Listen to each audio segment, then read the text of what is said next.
You're watching How Leap. Let's share your Facebook ID on WhatsApp.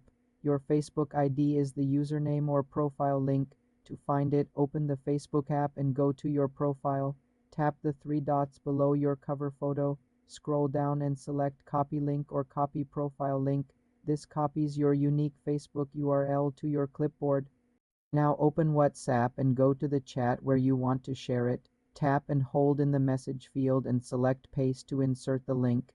You can add a message like "This is my Facebook profile" before sending.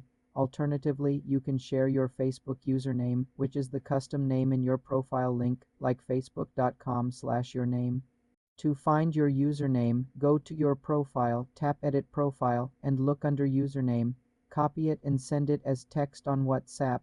The recipient can tap the link to open your profile in a browser or type the username into Facebook search. For more simple computer tutorials, subscribe to the channel.